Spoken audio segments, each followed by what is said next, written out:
Kaptanın Seyir Defterinden herkese selam dostlar. Yeni maceramızın adı mesaiye başlamadan önce son kaçamak Bolu Dağı mantar avı.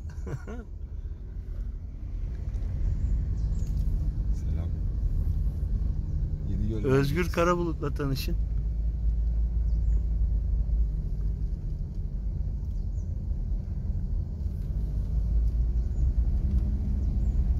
Bolu Dağı'ndayız. Yedigöller bölgesine geldik. Milli Park'tayız şu an. Dün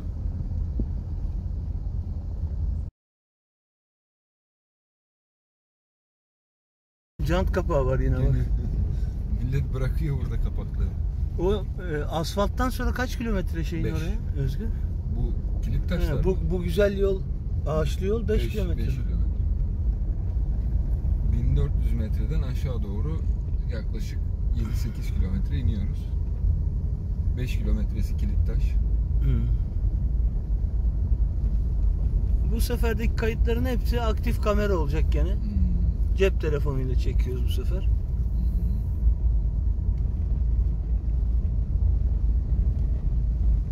Bir gece kamp açacağız. Baba. Kamp alanımızda tespit ettikten sonra orayı da çekeceğim zaten. Evet, ya burada ya Düzce'nin yaylalarında. Kararımızı vereceğiz. Ya mükemmel ya. Bak burayı araştırmamız lazım. Burası Evet. Kesinlikle dünya mirası. Koruma Yaklaşık alanı. 1,5 ay sonra sarı ve turuncuya dönüyor burası. 1,5 ay sonra, Evet. sonbaharda. Aynen öyle. Sarı ve turuncu komple. O zaman da ayrı güzel olur ha. Çok güzel. Şu an bile kameradan görünen sarının, yeşilin birçok tonu, koyular, açıklar, sarıya doğru gidenler.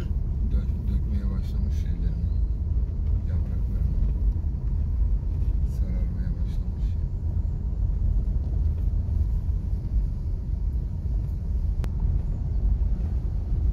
Bu arada Özgür'ü gösterdim size ama tanıştırmadım. Özgür benim can ciğer kardeşim. Sağ ol. Avukattır kendisi. Övünmek gibi olmasın. Aynı zamanda mantar uzmanıdır. Uzmanı olmaya çalışan Aynı zamanda geçtiğimiz birkaç hafta önce yeni tür bir böcek keşfetti. Türkiye'de ilk defa kayda geçen bir böcek türü. Mükemmel bir kamuflaj özelliği var. Bu videonun aralara fotoğrafları atacağım. O böceğin fotoğrafını atarım. Ne zamandı İngiltere'de? Aralık'ta yayınlanacak. Aralık ayında İngiltere'de böyle bilim, doğa, biyoloji öyle şeyler miydi? Yani bu türün araştırmasını yürüten İngiltere Doğa Tarihi Müzesi'nden bir asistanla birkaç böcek uzmanının çıkardığı yaklaşık 70 yıldır çıkan bir dergi, İngiliz dergisi. Yani orada yayınlanacak. biraz daha sesli konuş istersen, yol sesinden. Yılda 2 defa yayınlanan bir dergi. Aralık sayısında da benim kaydım yayınlanacak. 4 gözle bekliyorum. Yani Özgür aynı zamanda bir bilim insanı. Öyle. Gururla söylüyorum. Ya bugünkü gezinin amacı da işte farklı türler acaba bulabilir miyiz? Çünkü Türkiye bu açıdan çok bakir. Çok. Yani belki de dünyada başka olmayan türlere ev sahipliği yapıyor. Çünkü çok eski medeniyetlerin çok farklı doğa nasıl diyeyim? Doğanın var olduğu topraklara sahibiz.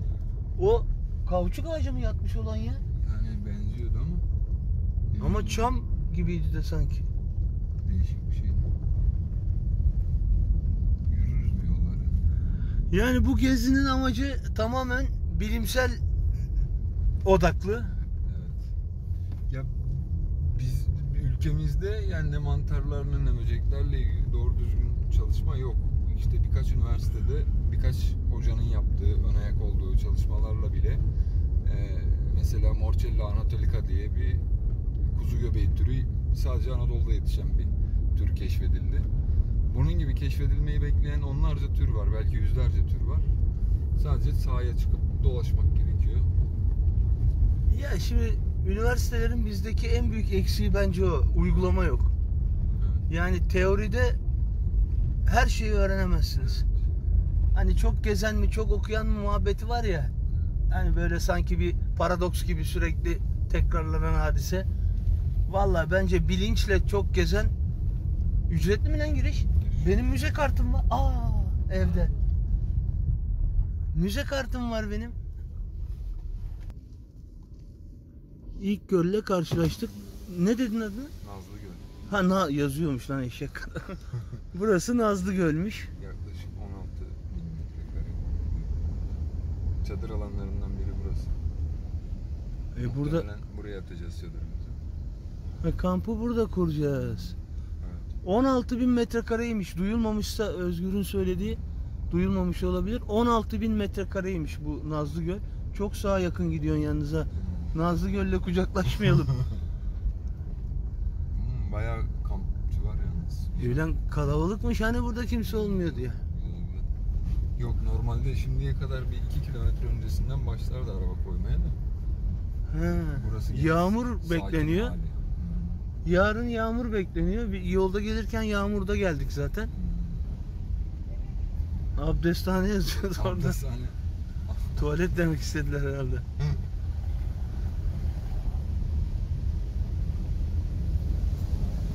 Bir sürü park etmiş araç var ya. Neyse bakalım biraz sonra Buralarda devam bungalov edeceğiz. evler. Bungalovlar da var. Hı hı. Bu şey mi? Özel teşebbüs mü? Bu yok değil. Milli Park'a ait. Bungalov evler. Tam çekemedim de yürürken yine denk gelirsek çekeriz. İyi bakalım devamında neler göreceğiz. Ve arkadaşlar Büyükgöl'deyiz. Yani sallamış da olabilirim ama bu tepeden gördüğümüz fotoğrafını çektiğimiz göl. Evet. Yani İskelesini gördüğümüz burası değil mi? şurada iskele var. Evet, orayı gördüm ben orayı işte. gördük. Yukarıdan bak. Bak. İşte mantarlarımız. Bak videoya da denk geldi. Yeni çıkmış bunlar. Çok güzel ya. Ne bunların türü Özgür? Yani Coprinus diye tahmin ediyorum. Coprinus comatus olabilir. Coprinus comatus. Romalı mı bunlar? Şöyle göle biraz daha yaklaşalım. Papyon düşmüş burada bak. Ya bir sünnet çocuğu geldi. Papyon mantarı diyoruz. Literatürdeki adı Papyonus mantarus. Papyonus mantarus. Yani işte dediğim gibi şimdi bu manzarada böyle aşağıdan yukarı yeşil geçişler sonbaharda sarı ve turuncu geçişlere dönüyor. Ya. Müthiş bir görüntü oluyor. Şu anda da mükemmel zaten. Evet. Su şey olsa, tam duruk olsa Evet. fotoğraf dağın Şu tarafta göle yansıması bak, tam durgun.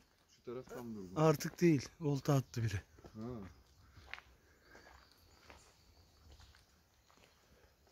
Şurada şey var, seyir terası var, oraya girebiliriz.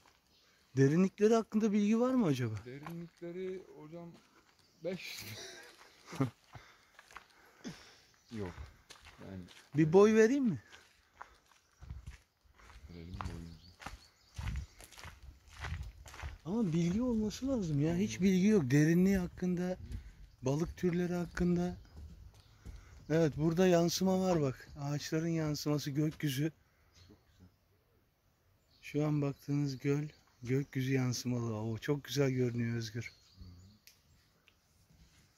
Baksana. Of. Çok iyi ya. Şöyle dolaşırız etrafını. Harika. Bak bu da başka bir tür mü yoksa? Başka. Oğlum ne kadar büyükler ya. Çam mı lan bu? Çama benziyor. Ama Çam ama başka bir türü. 50 metre var mı? Yine yapraklı. Fazlası var. Bayağı gidiyor. Bu niye işaretlemişler bunu? Şarkı değil, gidici. Yok, gidici de değil aslında. Valla genelde gençleştirmek için. Ya bazılarını evet gençleştirme kapsamında ama buradakileri sanmıyorum kesileceğini. Sağlıklı görünüyorlar çünkü. Şimdi bu bölümde şelaleye doğru gidiyoruz. Bayağı bir çeşit mantar bulduk. Bazılarının videosunu çektik. Bazılarını fotoğraf. Dediğim gibi örnek aldım. bazılarından da örnek aldık. Fotoğrafları artık videoların arasına serpiştireceğiz. Meraklısı olan varsa oradan izleyecekler. Böyle mi gidiyoruz? Yok, düz devam edelim. Şimdi. Saka. Minnak saka.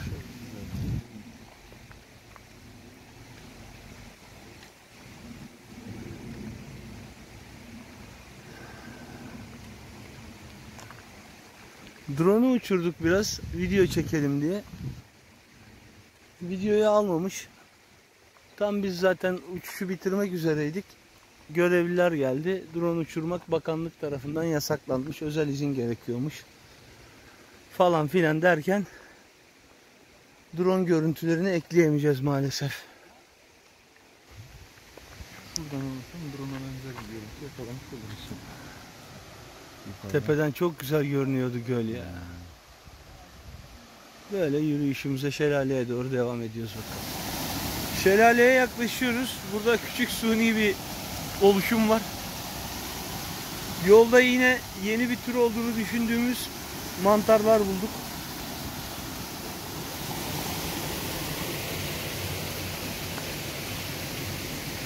Bunun üzerinden karşıya geçilir mi? Sırat köprüsü gibi bak. Nemden var ya nasıl düştüğünü bilemezsin. Adama hadım eder valla. O kökün üzerinde kuş mu var? Siyah. Bakalım. Tam şurada bak. Gördüm. Siyah sanki.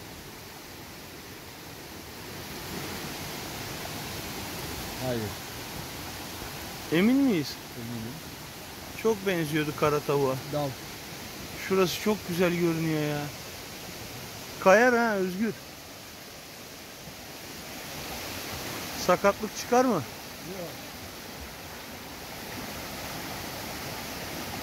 Yine de bence sıçrama fazla.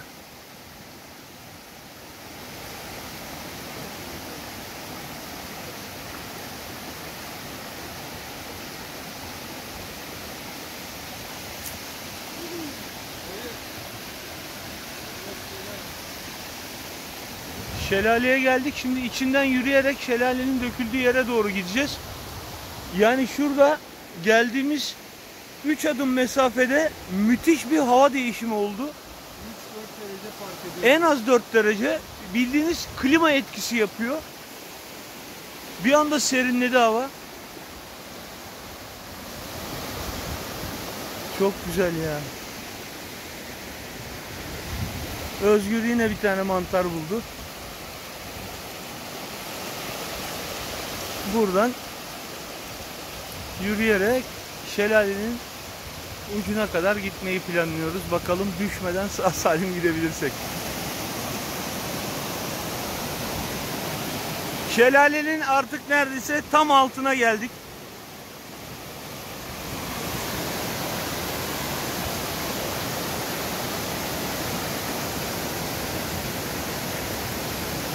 Mükemmel ya.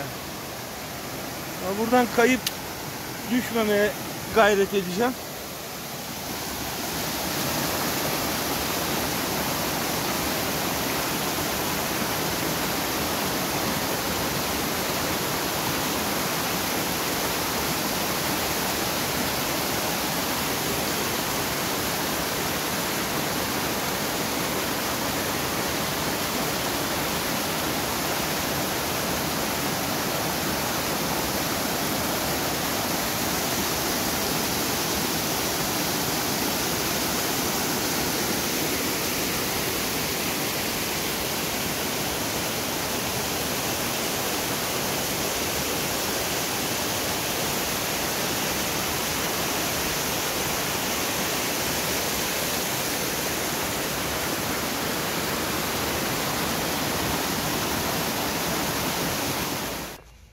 Tekrar selam dostlar. Akşamı ettik.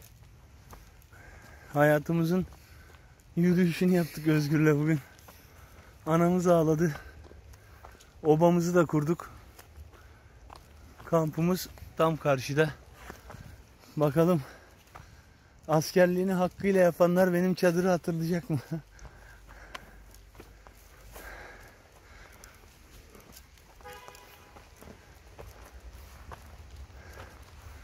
Şöyle mantarlarımız burada. Birazdan onları da masanın üstüne sereceğiz. Tekrar çekerim. Manzaramız böyle. Sağ tarafta derin göl var. Bu sol tarafımızda büyük göl var. Ve aha da benim çadır. Obamız burası. Bu da Özgür'ün çadırı. Hatırlayan var mı bu çadırları? Hatırlayanlar yoruma yazsın. Hatırlamayanlar zaten bu çadırı hiç kullanmamıştır. Şimdi mantarları tasnif edeceğiz. Onları ayarlayacağız. Ondan sonra videonun diğer bölümünde de onları Özgür size ne mantarları olduğunu anlatacak. Evet dostlar, tasnif işlemini tamamladı Özgür. Şimdi hemen seri şekilde, şarj çok azaldı çünkü. Mantarlar çok çeşitli bir alem. Hayvanlardan ve bitkilerden farklı özellikleri olduğu için ayrı bir alem olarak tanımlandılar. O yüzden de o alemin içerisinde de şubeler, sınıflar, aileler gibi çeşitli takson basamakları var. En bilindiklerini şöyle kısaca sıralayayım. İşte şu grup Boletus grubu ve Suillus grubu. Burada pek Suillus yok. Suilluslar genelde daha kaygan olur. Birbirlerine çok benzerler. Farkları işte birinin daha kaygan olur, birinin daha mat olur. Bunun kralı bu ayı çöreği mantarı olması gerekiyor. Yenilebilir mantar. Bunların tamamı yenilebilir mantarlar. Şurada kantarel dediğimiz kaz ayağı mantarları var. Bunlar da yenen türler. Burada amanita grubu var. Amanita'nın zehirli olanları. Bu da yumurta halindeydi. Şurada şapkası görülecek. Ya Amanita caesarea ya da Amanita muscaria olacaktı ama muhtemelen caesarea olacaktı. Yani Sezar mantarı, imparator mantarı, çok değerli bir mantar. O olacaktı. Burası kırılgan sütlü mantarlar, yani Rusula grubu, Lactarius grubu. Adı üstünde kırılgan mantarlardır. Bu çok sık karşılaşılan bir mantar türüdür. Acı değilse yenir. Burada sığır dili mantarı var. Dokusu lamelli değildir, diştir. Onun dışında şurada menza mantarları var. Böyle birbirinden farklı türlerde. Bunların da tüketildiği yerler var. Şurada bird nest dediğimiz kuş yuvası mantarı var. Yer kulağı mantarı, Pezzale sınıfından. Burada da yer kulağı mantarı var. Aurelia grubu. En güzellerinden birisi sarımsak mantarı. Bu bildiğin sarımsak gibi kokar. Bunun dışında şöyle bir hindi kuyruğu dediğimiz bir mantar türü var. Bunun çok çeşitli şeyleri, varyasyonları var. Ve burada da kav mantarları ya da Fomitopsis grubu dediğimiz grup var. Bunlar da ağaçlarda büyük parçalar halinde bulunurlar. Tersini de gösterelim şöyle. Ve son olarak da başka mantarlar tarafından istilaya uğramış ve artık tanımlanmayacak hale gelmiş küflü mantarlar. Genel olarak böyle mantarlarımız.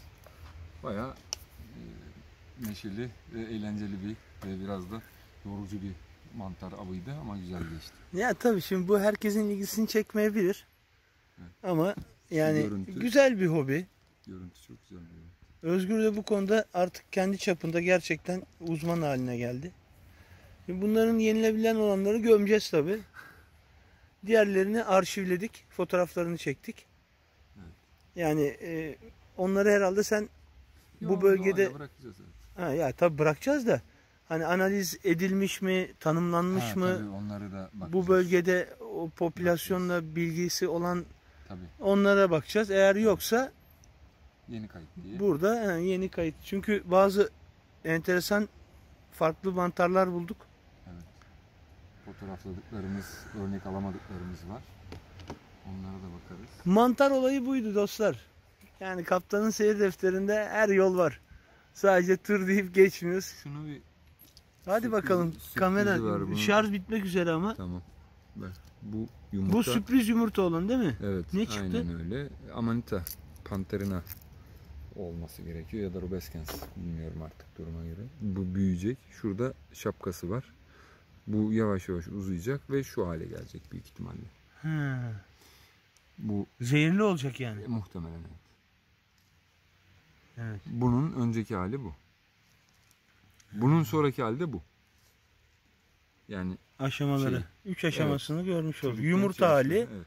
Yumurta hali, açmış hali, açmış en hali, açık hali. artık son demlerini yaşadığı hali. Aynen öyle. Mantarlar böyleydi dostlar.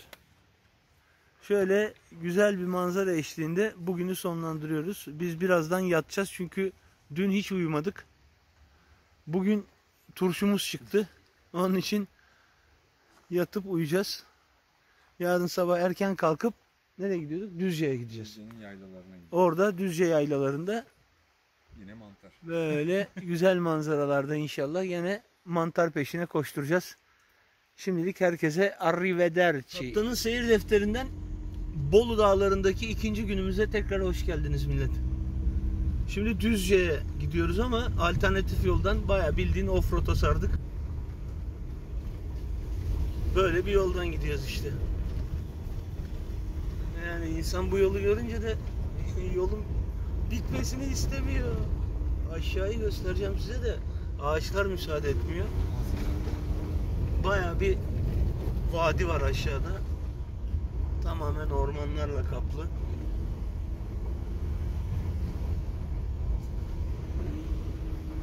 Hava bayağı bulutlandı bugün. Bugün zaten yağmur veriyordu. Ulan yaylaya çıktık. Vadiyi göstereceğiz derken. Şurada aslında girme oraya. Girme. Aa, gevşek orada araba batar bak gevşek dinle beni. Dönüyorum. Islak zemini bir de yeşil otlar var. Tamam offroad'a bağladık ama Volkswagen Polo ile olacak iş değil bunlar. Golf. Golf mü? Golfmüş lan. Golflü olur mu?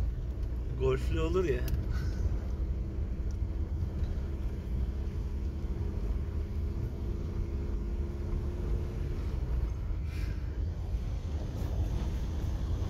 Bayağı Amazon gibi be. Evet. Diyeceksin ki Amazon'u gördün de mi söylüyorsun? O kadar belgesel izliyorsun. Gitmişlikimiz kadar var yani izlediklerimizden. Evet.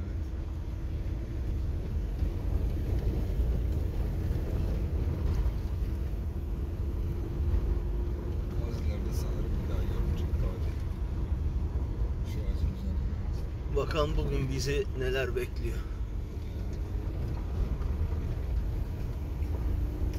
Yaylaya çıkışı erteleyeceğiz ya da öteleyeceğiz gibi görünüyor. Çünkü yine yollarda bir sürü güzel yerler gördük. Gördüğümüz her yere daldık. Zaman sorunu çıkmaya başladı. Böyle en son dönüş yolunda sis karşıladı bizi. Geldiğimizde yoktu bu sis. Yine rakım gene 1200-1300'ler var. Salyangoza bakar mısın? Çamın neresine çıkmış? Size de göstereyim dur. Devasa. Yumruk kadar. Biraz daha zoom. 1360 1480 metre. 1480. Evet, rakım 1480. O oraya ne yapmaya çıktı acaba? Gezgin mi? Çok büyük salyangozlar var. Yolda da birkaç tane gördük. Hatta bir tanesini ezilmesin diye yolun karşısına hızlı geçişini sağladık. Kabuk bulduk birkaç tane. Boş kabuk. Böyle bu maceranın da artık sonuna geliyoruz. Maalesef. Tatilin son anlarını ben kendimce çok iyi değerlendirdiğimi düşünüyorum. Bu son özellikle Bolu dağ gezintisi mükemmel geldi, gördüm. Aynısından şurada da var bak. Kocaman. Gözümüz sürekli mantar arıyor. Böyle odaklandığı zaman insan mutlaka buluyoruz da. Buralar çok nemli, tropikal ormanlar gibi resmen. Tabii biz mantar sezonunda değiliz aslında. Yoksa çok daha fazla yenilen tür bulurduk.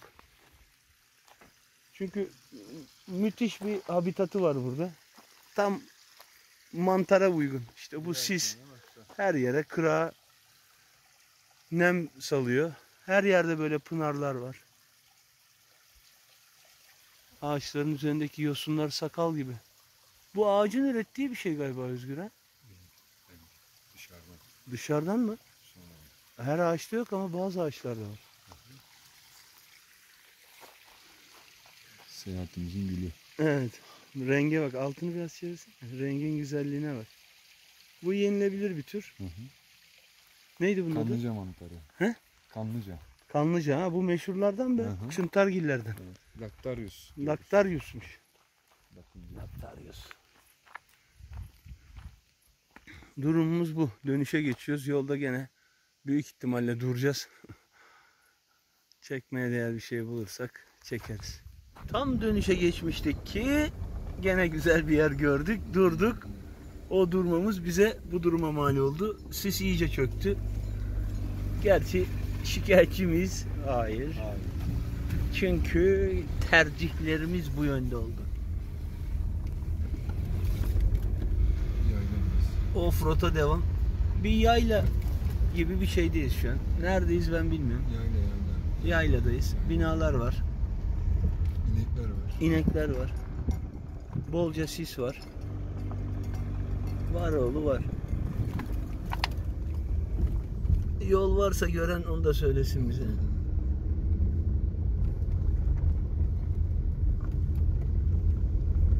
Yol ayrımları var. İnşallah doğru ayrımlar. Sağdan hep.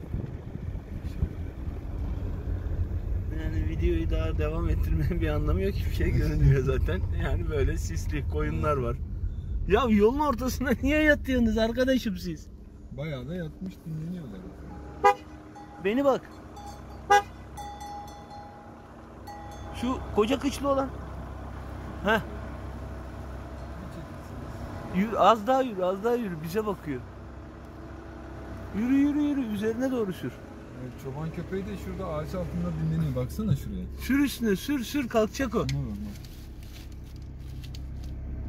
Dur. Kalkmadı lan. Bir dakika video ya. Arabadan indirdi beni ya. Kalkmadı adam ya. Vay arkadaş. Öyle geviş getirerek bize bakıyor. Tamam memleket onun memleket ama yani biz geçeceğiz, yerleşmeyeceğiz ki ya.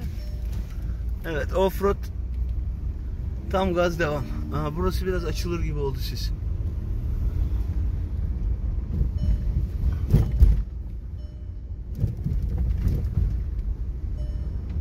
Çukurlara dikkat.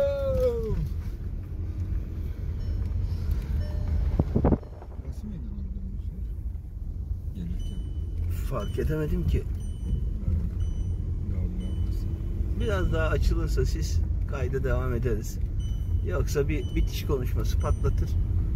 Videoyu sonlandırırız. Çok sıklıkla heyelan olan yerler buralar. Burada da mıntıka, heyelan mıntıkası bak yazmış. Burada da şu an heyelandan dolayı yol kontrollü şekilde veriliyor. Sol taraf dere yatağı kendi yolunu açmış. İnsanoğlunun yaptığı yolu beğenmemiş. Öyle olmaz böyle olur demiş. Biraz sağa doğru gel Özgür istersen.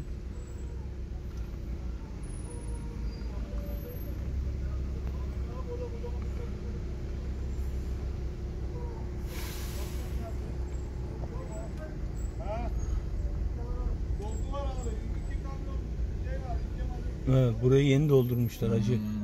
Buraya komple göçmüş, öyle görünüyor. Çapraz geç istersen, çok dikildi. Gel şimdi sağa doğru. Temiz. Evet, burası sanırım alternatif yol yapılacak. Orayı kepçeler kendine yapmış.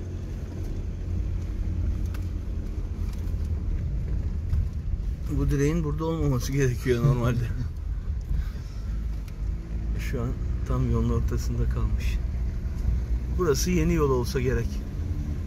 Yani yapmışlar. Böyle Nehir abi ders veriyor ama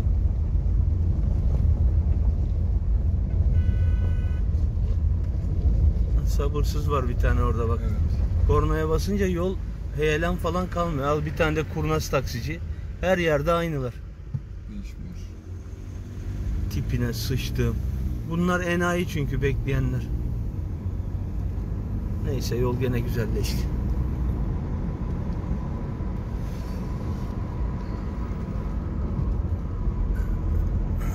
Dönüşü farklı bir yoldan yapıyoruz. Geldiğimiz yoldan değil. Bakalım burada bizi offroad mu bekleyecek yoksa Düzlüğe böyle kadar asfalt devam edecek mi göreceğiz. Düzlüğe iniyor bu yol. Düzce'ye iniyormuş bu yol. Biz Bolu'dan gelirken hoppa yoldan gelirken Kaynaşlı'dan saptık. Yol ıslak, dikkat et. Evet. Yer yer yağmur çiseliyor.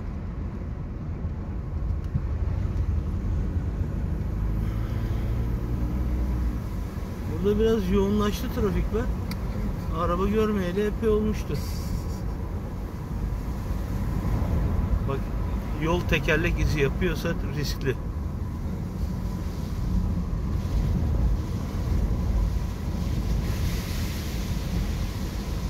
Böyle gidiyoruz işte. Sol tarafımız nehir. Uçmazsak Ya. eğer, uçmazsak solumuzda kalacak.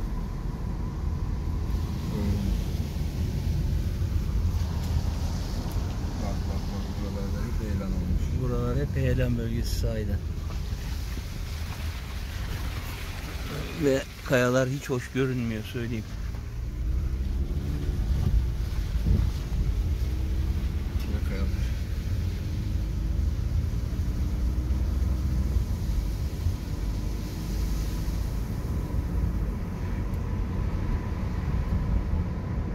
Sanırım burada da var. Şuraya baksana.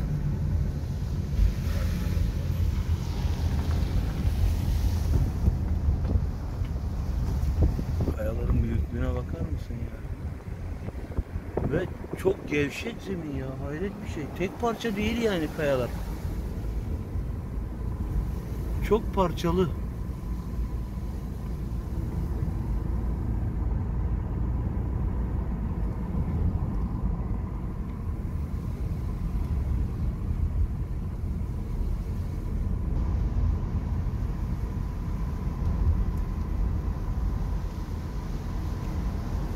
Burada bir zamanlar köprü mü varmış, istinat duvarı varmış, yıkılmış. Duvar Bak, gelmiş. duvar nereye gelmiş? Ya burada sanki yakın zamanda bayağı bir sel olmuş gibi. Değil mi? Evet. Baksana ya kenarlara falan. Temmuz'da olmuştu. Temmuz'da. Ama bu yeni yani. Bayağı yeni. Bu geçtiğimiz günlerdeki Karadeniz'deki yağışlar acaba burada da böyle bir duruma mı sebebiyet verdi ki?